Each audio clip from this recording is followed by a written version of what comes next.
All right. Yes, I think we can actually start. Already quite a few people joined.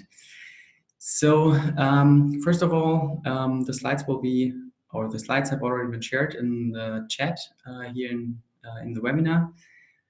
The recording and the slides will also be available afterwards on our resource page. So no need to record them yourself. My name is Konstantin. I'm a solution architect with Ververica. That means that I'm working with our customers and generally big Flink users on their use cases and teach them about Flink, help them model their problems as Flink applications. And that's basically also where that webinar originated from, because the biggest question, or the most common question that I'm being asked, or the most common use case that comes up as customers is streaming enrichment. So just some different data sources which should be enriched in near real time. And so I thought about why not making a webinar out of that and providing a run through all the different ways there are to join streaming data with Flink. I've roughly categorized those into three sections. The first section is our per record reference data lookups, or that's what I called it. So basically for conceptually, for every record, we go to the database and look up the right data, the right value. Reference data preloading, I mean that we first load all the reference data from the database into memory, and then we just do in-memory lookups. And the third section are actually what you could call streaming joins, where we have the reference data as a change stream, and we have our data stream that we want to enrich. After each of those questions, I will have a quick look into the Q&A tab. So whenever you have questions, feel free to ask them at any time, and I'll try to address them after each of those sections. So let's start. So first of all, what is the situation, or what is the example, what is the use case that we want to have a look at? So basically we have a stream of some events. In this case, I took sensor measurements, and it's a high frequency stream, and we have many events per key over time. So in our case, many events per sensor over time.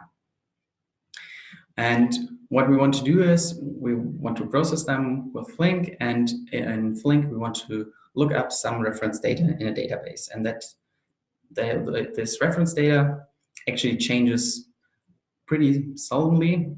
Maybe if the location of a sensor changes, this reference data is updated, and it's exactly one record per key. So just looking up the location of the key of the sensor, or looking up the type of sensor that this sensor ID is actually belongs to, and then we just want to emit the enriched records downstream.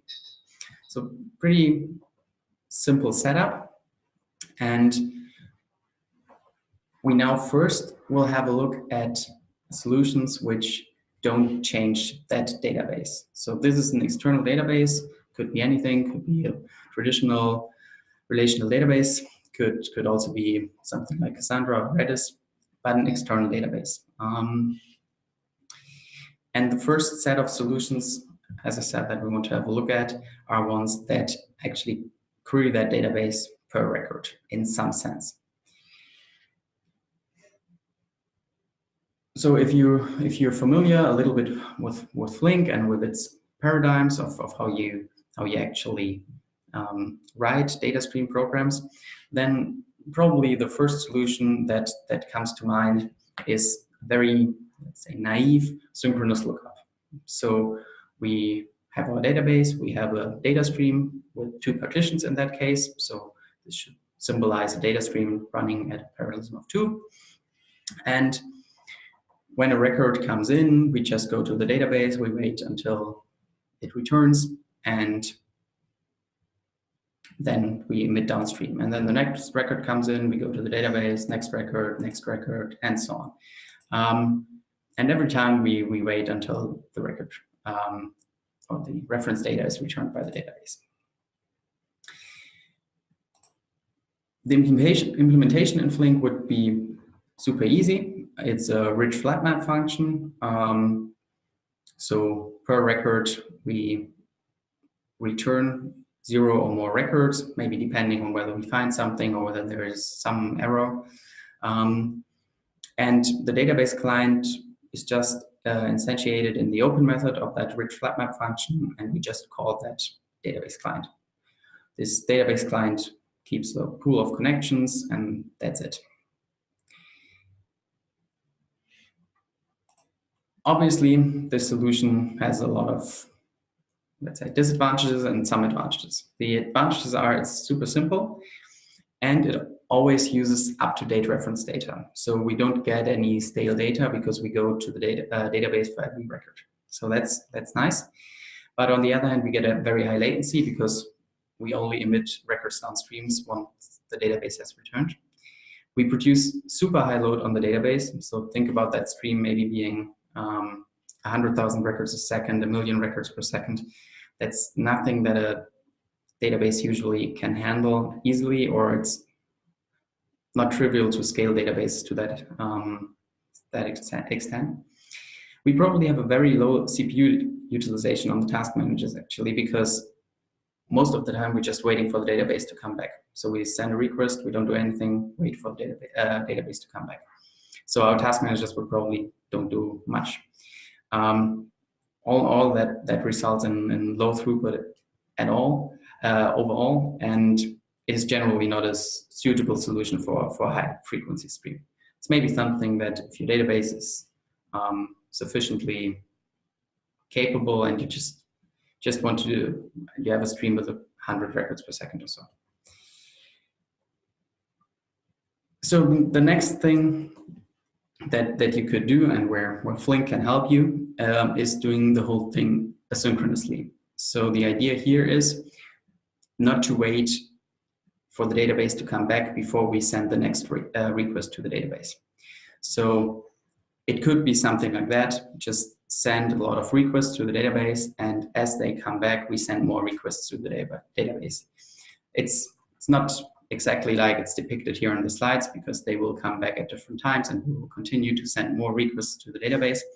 But the point is, we don't wait for the request to return before we actually send the next request. And this would be done with an async data stream, unordered wait in Flink. And I've also linked the documentation for you. But we will actually also have a look at that in the code. So let's switch over. I hope everyone can still see and read that. So I've a simple streaming program here, running in event time, checkpointing, and so on. And I have our stream of sensor measurements. So a sensor measurement just consists of a timestamp, sensor ID, and value. Nothing more for the sake of that example. And we create a stream with 100,000 records per second. Probably it's less, but it would generate up to 100,000 per second. And what we want to do is create a stream of enriched measurements, and an enriched measurement just consists of the original measurement and Apache sensor reference data. So what we do is we use async data stream, unordered wait, which means we don't care whether the records are actually emitted in the same order as they arrive at that operator. The input are the measurements, and we provide it with an async enrichment function. We can also provide a timeout here. And the async enrichment function is actually a pretty easy interface, or a simple interface. the main method that you have to override is async invoke. And the important thing here is to return from async invoke quickly. So the idea is not, or Flink won't do anything to perform this function asynchronously in a background thread or anything. That's your responsibility.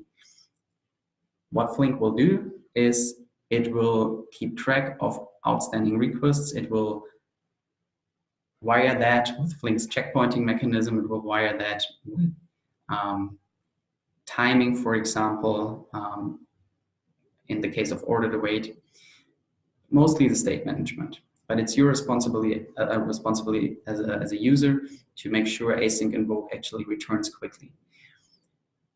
If you are fortunate, as I am, because I wrote the client myself, the client will actually support an asynchronous way to submit a request. So here for my sensor reference data client, I can just call async get sensor reference data with the sensor ID. And I also give it a callback, which should be executed once that result returns from the database. And in that callback, I use the result future of Flink to emit the enriched measurement. If you're now in the situation that your database client does not support asynchronous requests, you can easily wrap the whole thing in a Java future and submit it to a thread pool, which you manage yourself inside that async enrichment function. Basically, the database client is not doing anything else, so or something special here. So you can, I think the Flink documentation also has an example how to do that. Basically, just as I said, create a thread pool and submit a future which wraps your synchronous call to the database in it.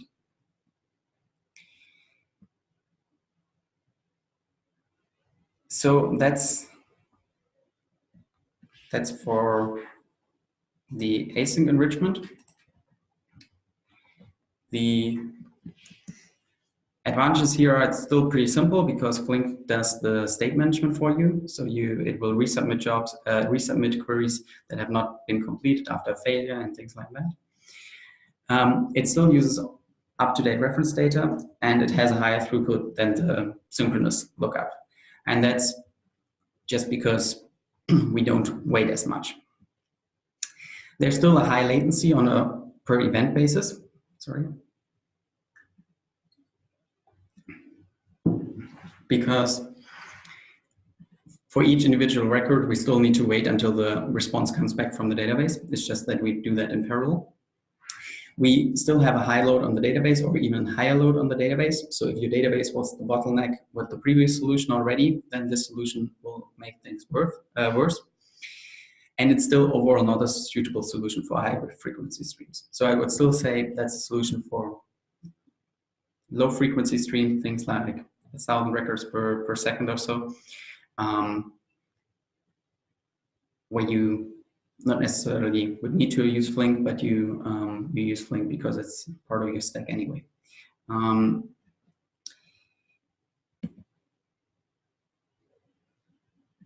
Next solution would be, well, why not use a cache? We're going for the database for every record, so let's just put in an in-memory cache on each of the task managers and only go to the database if we have, or if we don't find the reference data in the cache.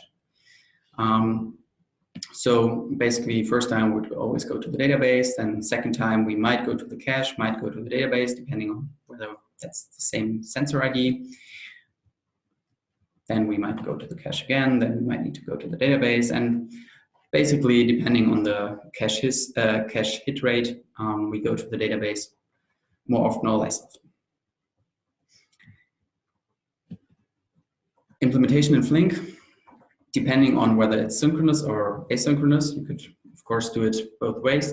It's a rich flat map function, or it's, again, an async function. For the cache, you can use a simple hash map, which just stores a timestamp for expiry, along with the actually cached record. Or you use a cache implementation of your favorite library. Guava has one if you don't want to write your cache implementation yourself.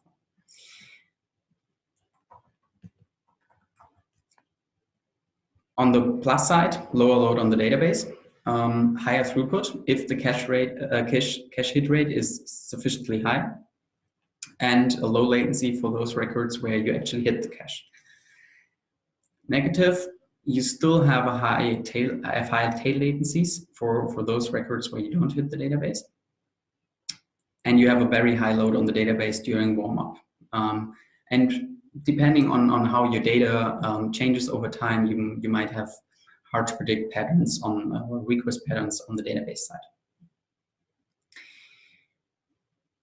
The big downside here is probably that events are not enriched by the up-to-date data from the database. So you always have the trade-off between the cache timeout and the staleness of the data. And of course, your cache size is also limited by the available memory on each of the task managers. So that's it for the first set of possible solutions. Let me have a quick look at the Q&A. There are any questions at this point? No questions. So I'll just continue.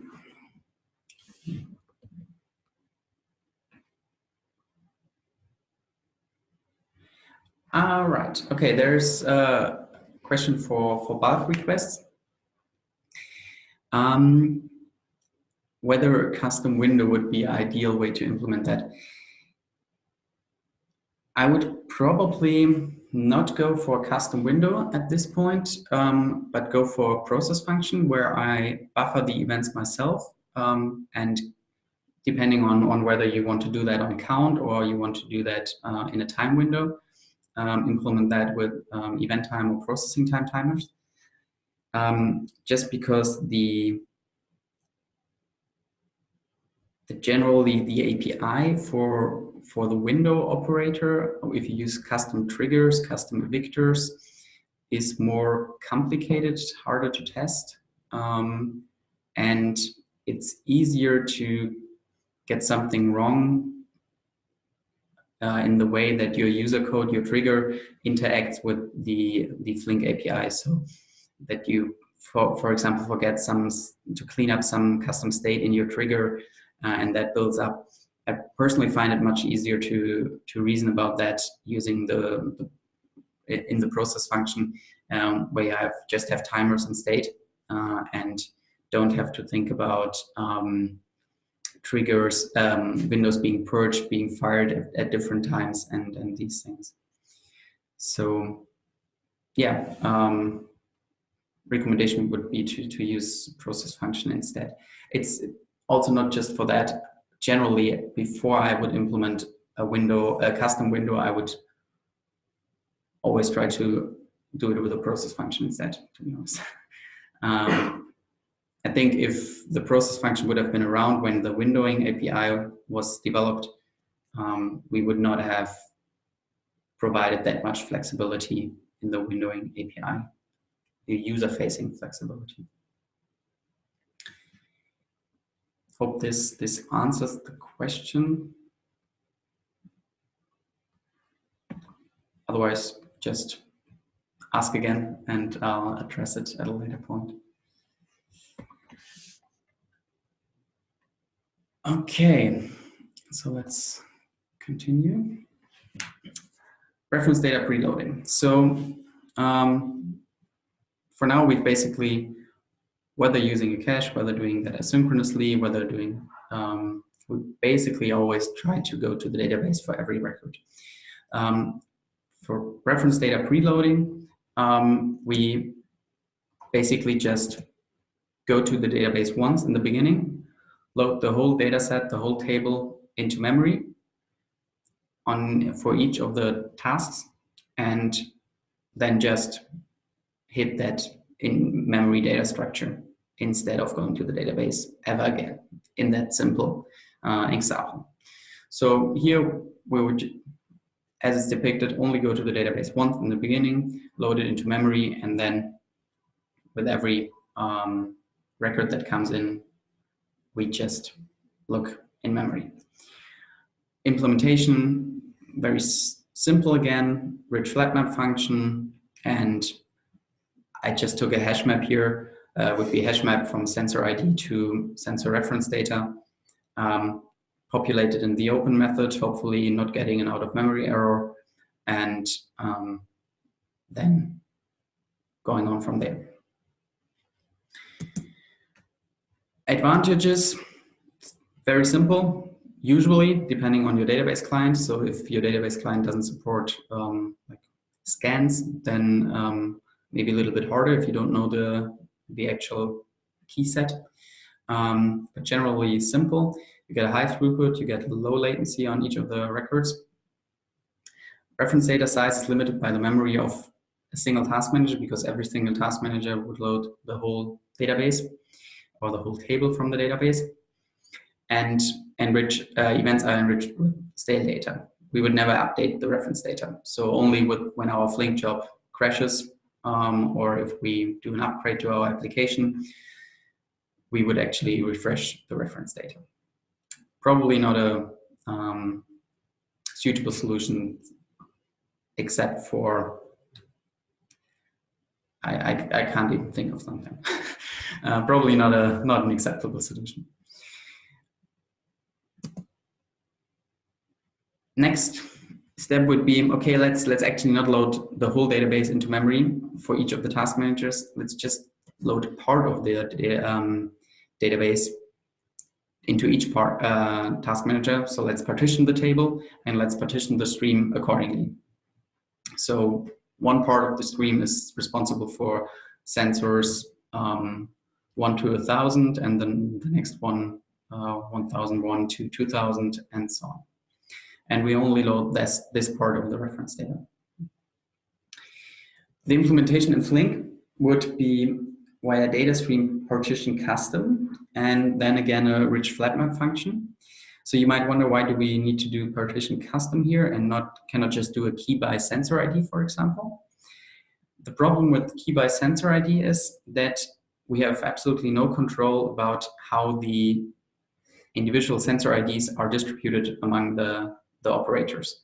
So Flink would take the sensor ID, would do some hashing and distribute them, and we would have no idea which part of the reference data set actually to load for each of the individual data operators in the beginning.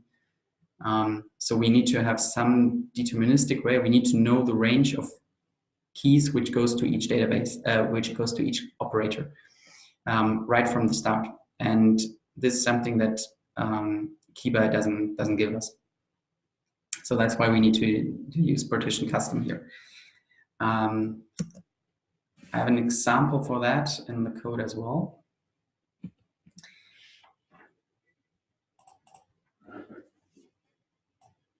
So again, we have our data stream of measurements, same as before.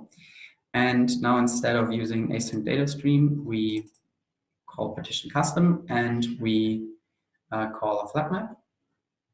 And for the sensor ID partitioner, I just did something very simple for that, for the sake of that example. Just took the sensor ID and modulo the number of partitions and return that as the partition number for that sensor ID. So sensor ID 1 goes to subtask 1, sensor ID 2 goes to subtask 2, and if I only have 2 subtasks, sensor ID 3 goes to subtask 1 again.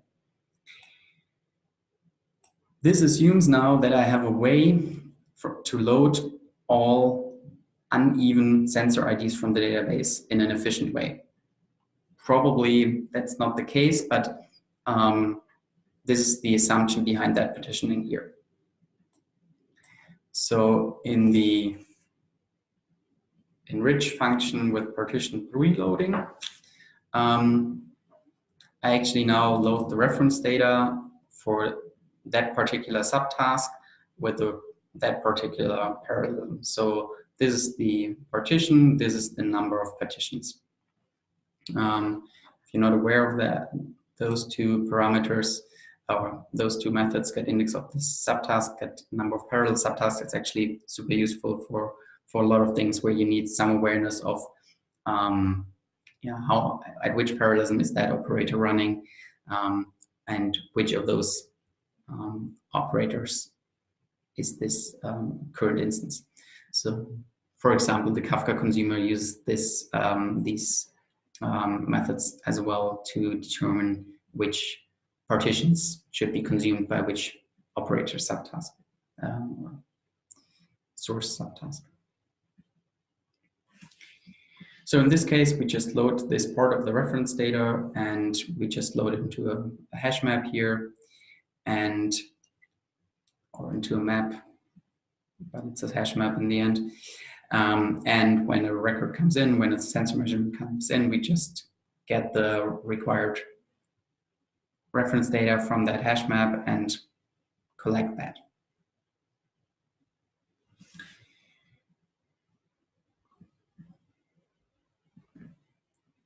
So high throughput, low latency again. It's not simple anymore, I would say, because of that partition custom, where you actually need to think a little bit about, and depending on how your data is structured, how your reference data is structured, it might be highly non-trivial to come up with the custom partitioning that you can actually query efficiently from your database. What we actually gained by doing this is that the reference data is now only limited by the overall memory of all task managers, not by the memory of each task manager. So this actually is horizontally scalable.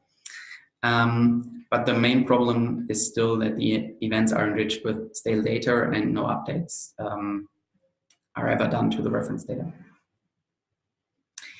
So what we can of course do about this is that whether we do it in a partitioned way or not, is we repeatedly go to the database and reload the whole data set. So if we have, we do that in the beginning, then we process a couple of records, and then we do it again. We reload all the data, the whole data set, or the partition of the data set, and continue processing.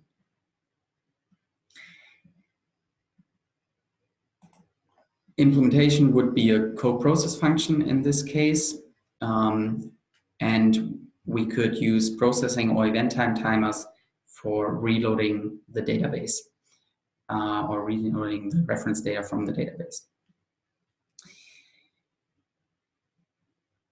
A few remarks here. We need to actually key the stream to do that. So we need to key on something.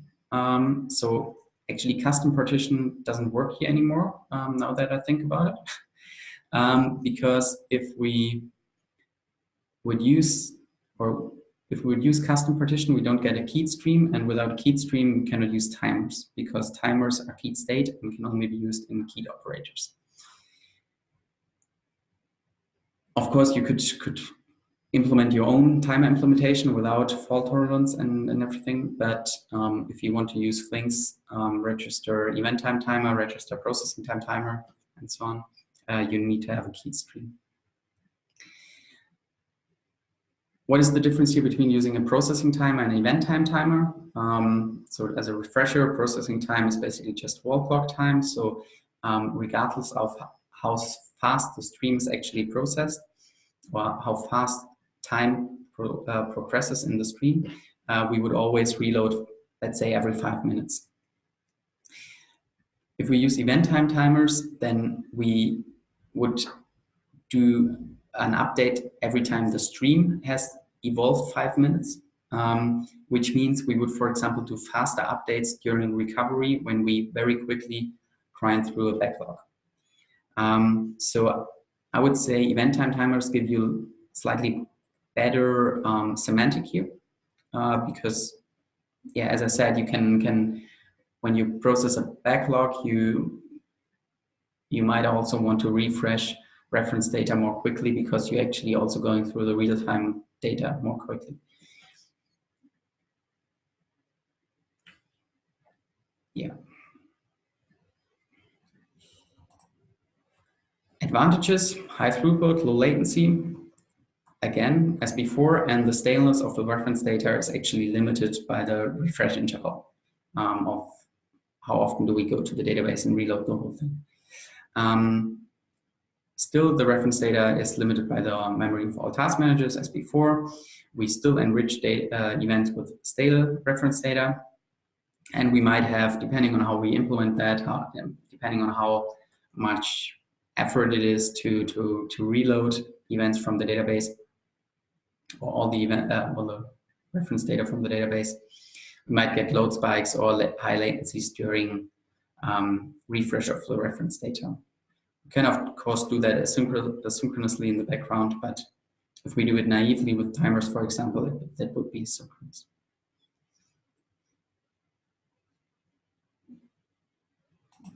Now, as a last part of that second section, basically a combination of the first and the second approach, which is basically we do a per record lookup, but we preload the cache. So we would first go to the database, load the whole reference data, would put that into cache, probably would do that in a partitioned way, and then we would go to the cache for a while, and once the cache timeouts start hitting, we would actually start going to the database again. So that would prevent that initial high load on the database, but would probably still lead to some irregular behavior afterwards, depending on how these timeouts are actually implemented in the cache. In the worst case, it just delays the whole thing by the cache timeout. We can do that again with the rich flat map function. We do the cache preloading in the open method. We instantiate the cache in the open method. So not really more difficult than any of the previous solutions.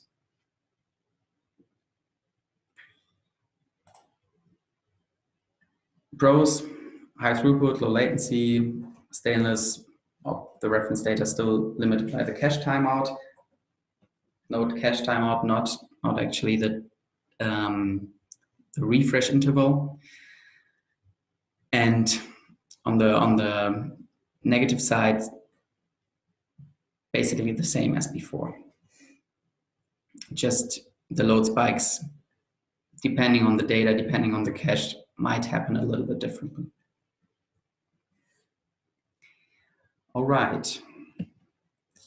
So let's do a quick halftime assessment. So we have seen multiple solutions for enrichments via an external database. So Flink offers a lot of flexibility there to build your own solutions, and has some built-in support for that as well. If you think about async data streams. But it's basically always been a trade-off between either the load that you are willing to or able to put on the database, the staleness that you accept for the reference data, the size of the reference data set, and the latency and throughput of the stream of events, in our case, measurements.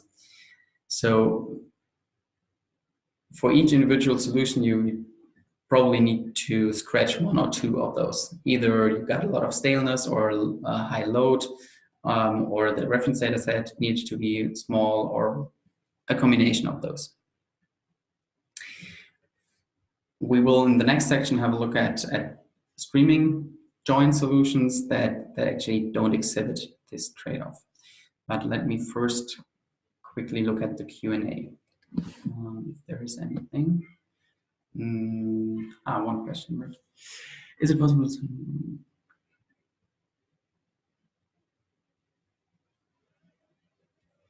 Yes, that's possible.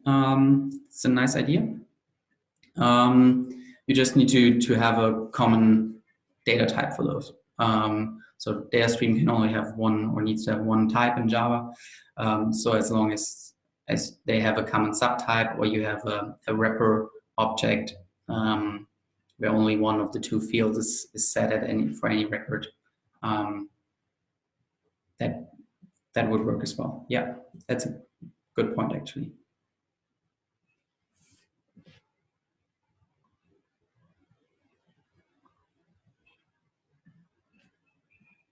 In some sense, it goes into the same direction that we are heading now in section 3.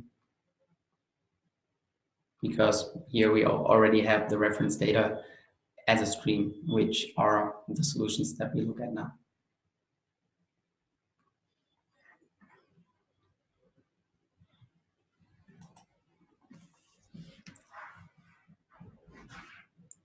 Okay. So I called that section reference data change stream, reference data change stream. So if we go back to our original architecture, what we need to do to actually apply these solutions is we need to change that a little bit. And by that I mean we need to somehow get these reference data updates as a stream. So for example, we use change data capture, or we read the write-ahead log of the database, or somehow convince our DBAs to make that possible. And then we have a stream of all the updates that go to the reference data set, and we can actually use those inside of Flink to do the join. If you want to go one step further, you actually don't get that reference data set from, or that change stream from the database, but you actually use the application that writes to that database. Let's say the sensor management system, where technicians put in new details about sensors after they have actually installed them. This system now doesn't write to the database directly, but it writes into a message queue, say Kafka, say Kinesis, say Pulsar. And from that message queue, the data is, on the one hand, persisted into this sensor reference database, if that is still needed. And on the other hand, it's directly consumed by Flink.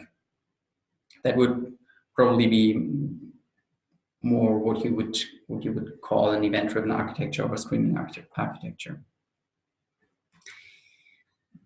So the ground truth here also moves from the sensor reference database to the stream process, or to the stream storage, to, let's say, Kafka, and you would use a compacted topic for that. So now that we have both of those inputs as a stream, we can have a look at a whole other set of solutions for doing that join, or for doing that enrichment.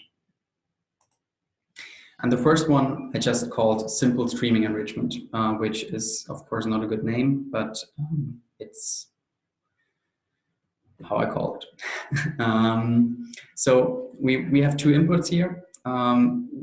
This is the stream of sensor measurements, and this is the stream of reference data in the bottom. And whenever an update to the reference data comes in, we store that in local state. So all of that is within a keyed co-process function. We store that in Flink local state. And when a measurement comes in, we just make a lookup in that state and emit the enriched record downstream. Note that both of these streams are keyed by sensor ID, and we can simply use a value state for the sensor reference data here. Does not need to be a map state, because just by keying it, we already get a map from key to the value state.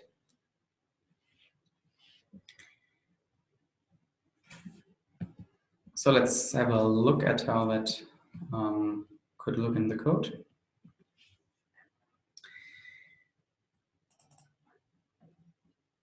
So now I have a source of sensor measurements as before, and I also have a source which gives me updates to the sensor reference data with a lower frequency, still very high frequency for such a source. What we now need to do, as I said, we need to key both of them. So we key the measurements by sensor ID, we key the reference data by sensor ID, and then we connect both of these streams, which in generally connecting two streams enables those two streams to share state. So the one stream can access state which is modified by the other stream. And the actual join happens in this co-process function, which takes a sensor measurement from the one side, sensor reference data from the other side, and it's an Enrich measurement. So in the open method, we just instantiate this value state, so nothing special here. And so whenever a reference data comes in, we just update this reference data, and when we see a sensor measurement, we take that reference data from the state for that sensor ID that is taken care of by Flink, and we emit it downstream together with the incoming measurement. Super simple solution obviously has a couple of drawbacks that we can easily work around with, things like in the beginning, the state will be empty, so we need to do something about that, and we might need to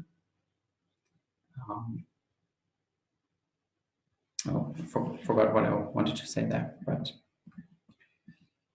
so let's move back to the slides.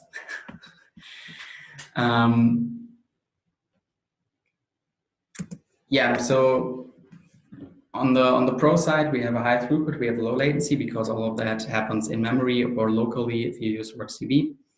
No external calls to the database anymore. It scales naturally with the parallelism of Flink without you needing to do anything about it. And it still uses always up-to-date reference data. Of course, there is some latency which added maybe by the message queue, but that is probably in the order of a second, or if you want to, it's sub-second. On the negative side, you might you need to make that change to the architecture. That might be possible for your use case in your environment, might not be possible, or you need to find a pragmatic solution with your database administrators.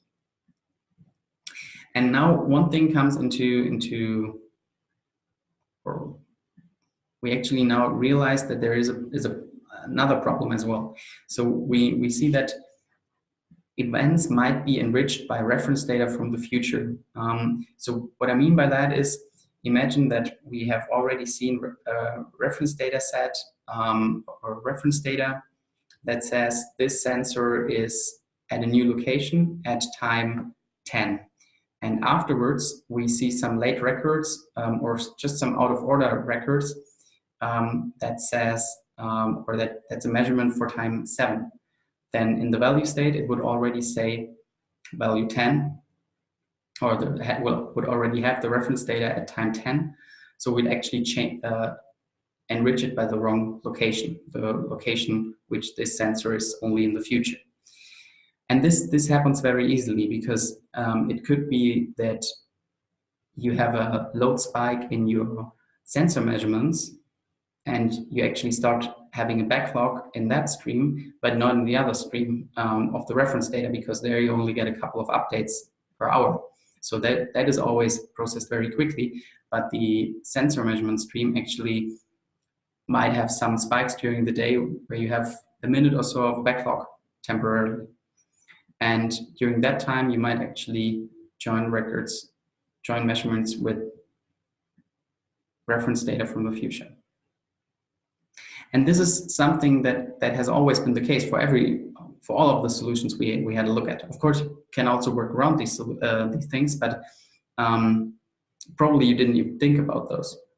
And this is, or at least for me, I never thought about these things before I modeled it as streaming solutions, where you actually think about time explicitly, and you start to think about ordering of events and out of orders and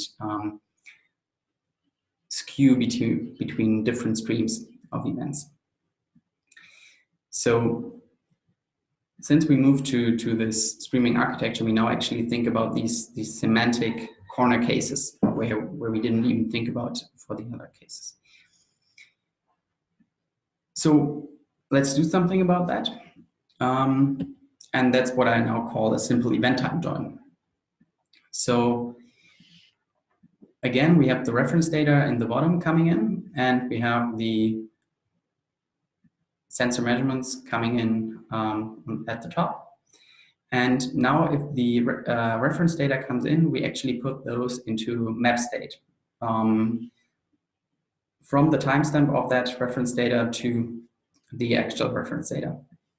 And when an event comes in, we actually look up the correct reference data to join it with. So the reference data with the highest timestamp lower than the timestamp of the event. This is, of course, a little bit of additional memory or state that is needed here, but you get better semantics or cleaner semantics.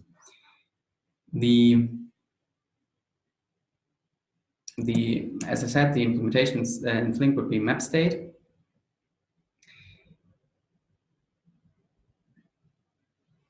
And I think that's all I wanted to say here. So on the pro side, everything that we had before, but now we actually always use the latest reference data for each of those records and don't use anything from the future. So you could say we're done.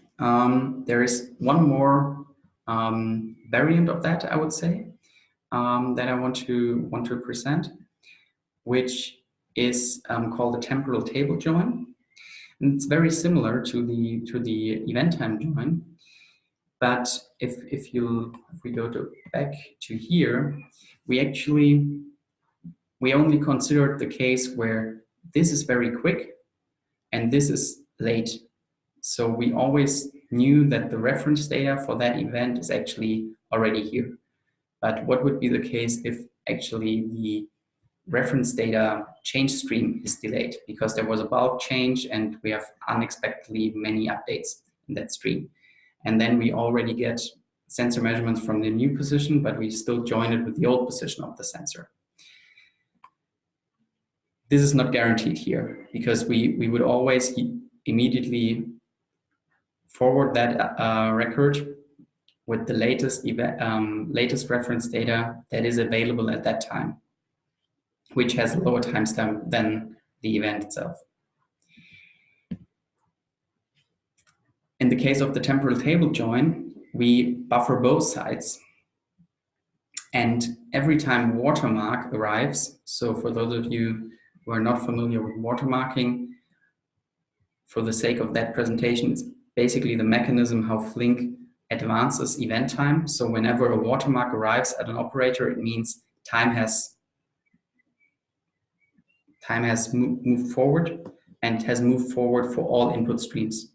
So when a watermark arrives, we know that both these streams have advanced up to the point of the watermark.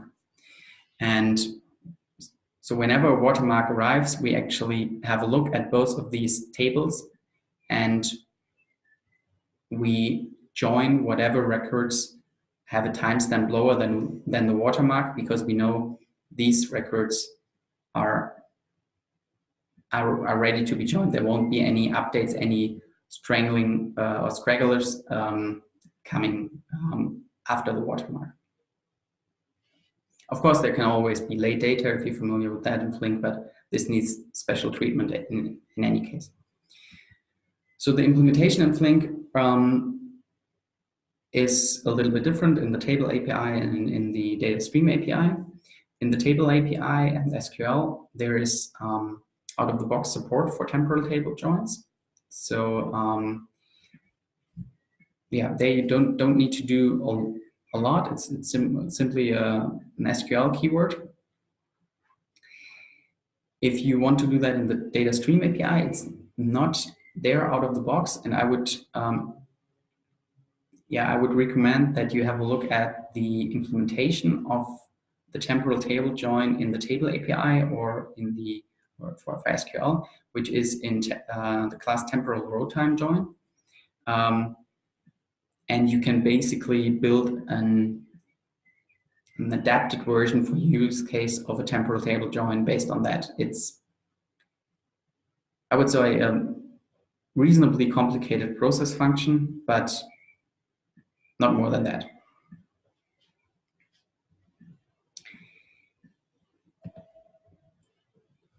So summing up the temporal table join, high throughput, always uses the latest available reference data for each record and makes sure the reference data is complete up to the point of the measurement.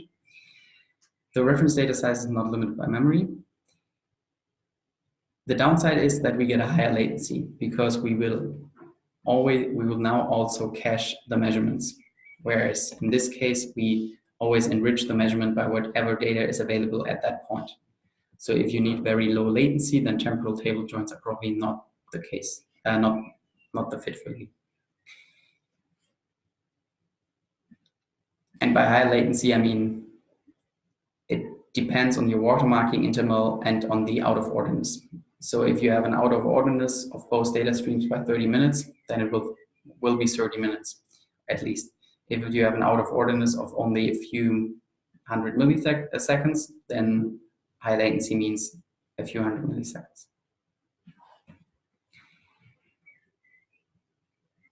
So before I wrap up, let me have a look at the questions again.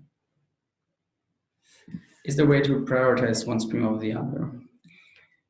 Very good question. I assume that is in the context of when one stream is late, then don't consume anything from that stream, but only consume something from the other stream until both are at the same point in time. So basically aligning all inputs on the same event time. This is a feature that has been requested a lot. If you search the JIRA, the keywords are basically event time synchronization or event time alignment.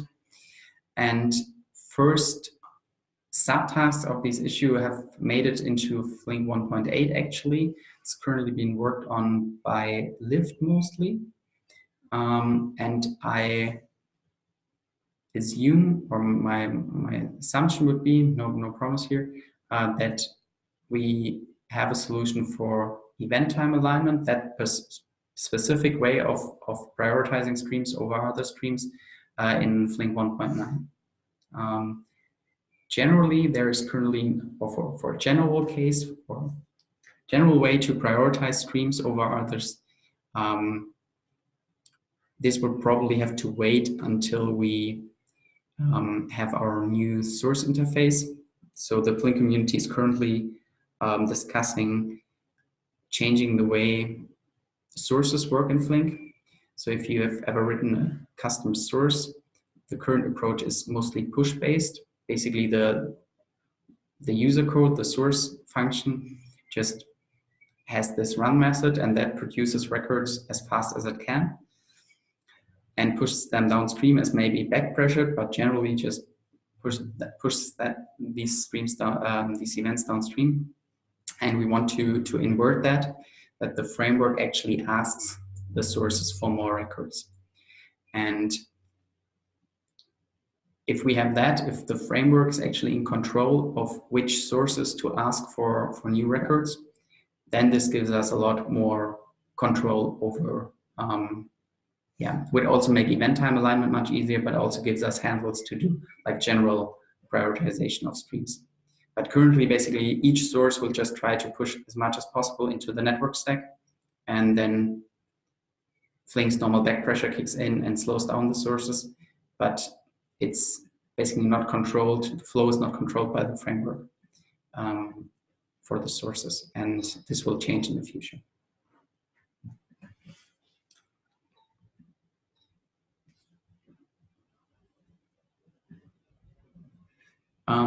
Another question just came in.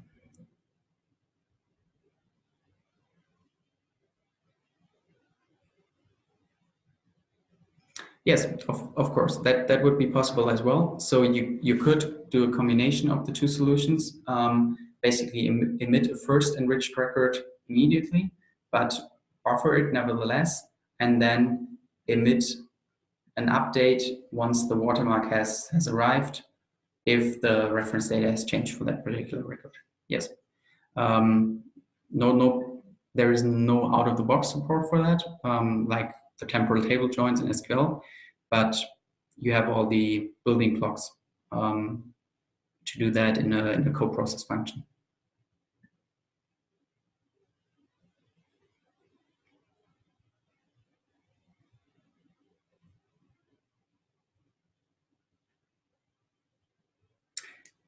Coming back to the question that was asked earlier about basically multiplexing the two streams, the reference data stream and the sensor measurement stream. It's basically the same as we did now, just with those two streams being one stream, and then you would just use a process function and not a co-process function. So I would say this is maybe the cleaner way to do it from an API perspective. But if all of this is in one Kafka topic anyway, then I guess that's the way to do it.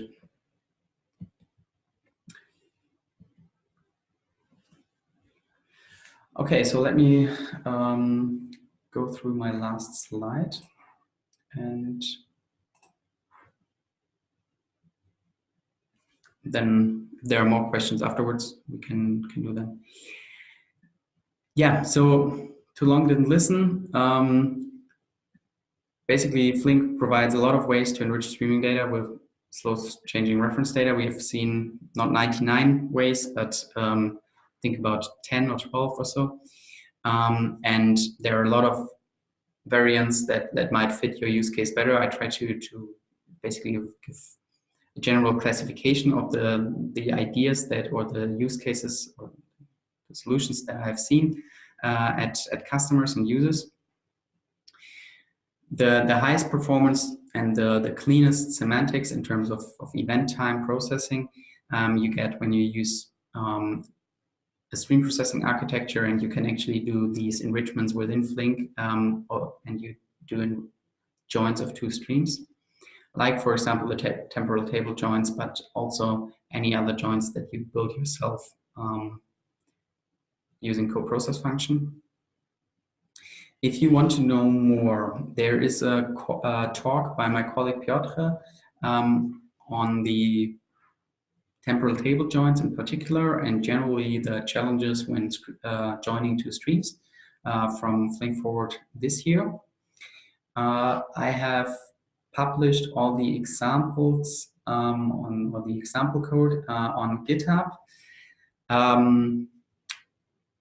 Also includes more than the ones that I have shown. So I think all of the examples of the first two sections, and I might also add the temporal table join, which I have not so far. And yeah, then can only ask you to join the community, subscribe to the mailing list, user mailing list, dev mailing list, if you haven't already done so. Join us at Flink Forward Europe in October. The call for papers is also still open. So if you have a streaming use case at your company, I invite you to submit a proposal.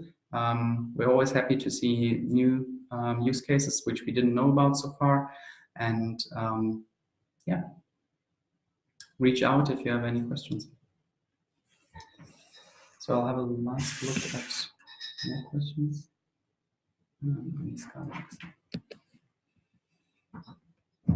That was in the chat, or yeah.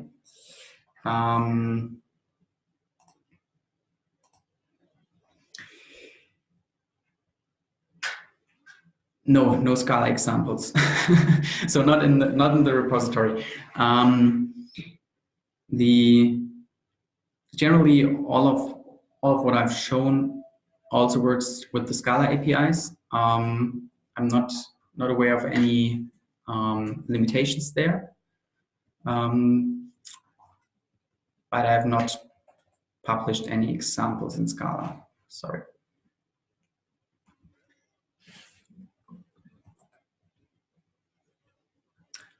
All right, so I think we finish up here. And if you have any questions, reach out on Twitter or per mail, whatever is more convenient to you. Have a nice evening, have a nice day, wherever you are. Bye-bye.